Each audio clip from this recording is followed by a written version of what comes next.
Testimony in court today revealing new details about the night 5 people were shot at a high school football game in Mobile. WKRG News 5's Nicolette Schleisman was in the courtroom as prosecutors outlined their case against the suspected shooter.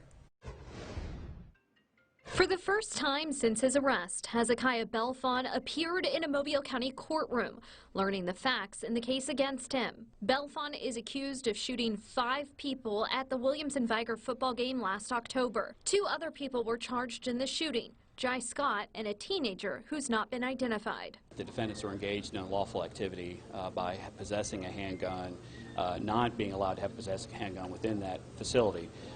Persons that are engaged in unlawful activity have a duty to retreat. The Mobile police detective over the case testified there was some sort of disagreement between Scott and one of the victims, Jacoby Morgan, before the shooting. He testified the 3 suspects were on a ramp with their backs turned towards a group of about 18 to 23 people. Some, including Morgan, were running towards the 3. He said there was no evidence they had any sort of weapon. The detective testified seconds later Belfon turned around and started shooting. Belfon's lawyer says he was defending himself. You got 24 guys that are jumping my guy, that are jumping my client. He has no obligation to be beaten to death. Detectives say they've reviewed surveillance video that shows the 3 suspects in the shooting leaving the stadium about 15 minutes before the shooting.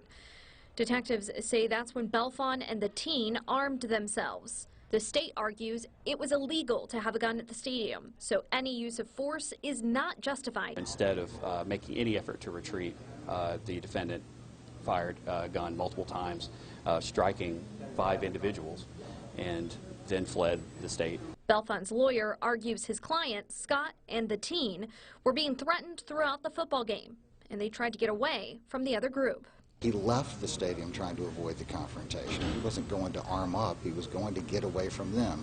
And then the juvenile wanted to go back in because he had a girlfriend. Belfon's case now goes before a grand jury.